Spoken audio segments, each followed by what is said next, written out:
You're listening to the Jonesy and Amanda podcast. We all feel overwhelmed at work sometimes, don't we? I know I do, funnily enough. Anyone listening to this who knows that I work with you could understand entirely how I'd occasionally feel overwhelmed. I'm a prince. I treat you like a princess. Yeah, okay. Prince and punce are spelled very similarly.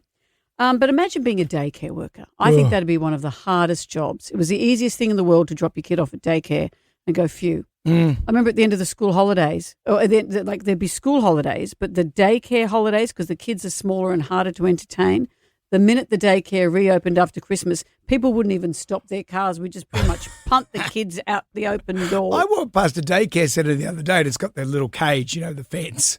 And they're in the Called a fence. And they're in the sand pit. But the kid was running his plastic cup across the fence. It was Johnny Cash in some prison film. I was going to start singing Sing Low, Sweet Chariot. Well, how about this daycare worker? This has happened overseas.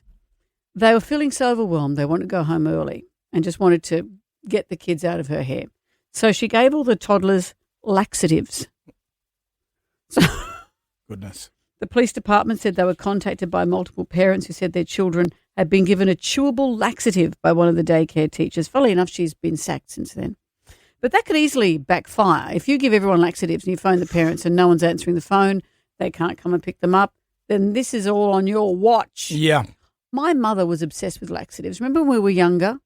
Did your mum give you laxatives? Bot treatments were It's a lot about worms. Worms when you're a kid. And laxatives. Do kids still get worms? I don't know. I think they do. That's what all that Combantrin stuff Well, is. this is before Combantrin. But with all the laxatives. It always involved a torch and nighttime. And nighttime. And then a therapist later on. That's right.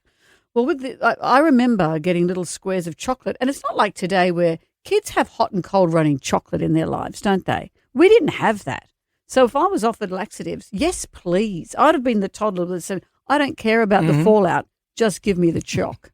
I'd have been that kid. My dad tells me that when he was really young, his grandmother used to come and visit him, and she was obsessed with the idea that you needed to be cleaned out to get rid of the negative humours. And so she would arrive with, he said, what looked like sort of tubing with almost a trumpet thing on the end. And he can still remember having to bend over and she'd put a bit of it up his bot and just clean him out.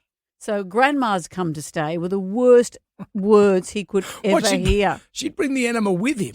With her. And then after a while, instead of bringing it with her on the train, she'd just leave it on the back of the bathroom door to taunt him just in between there. visits.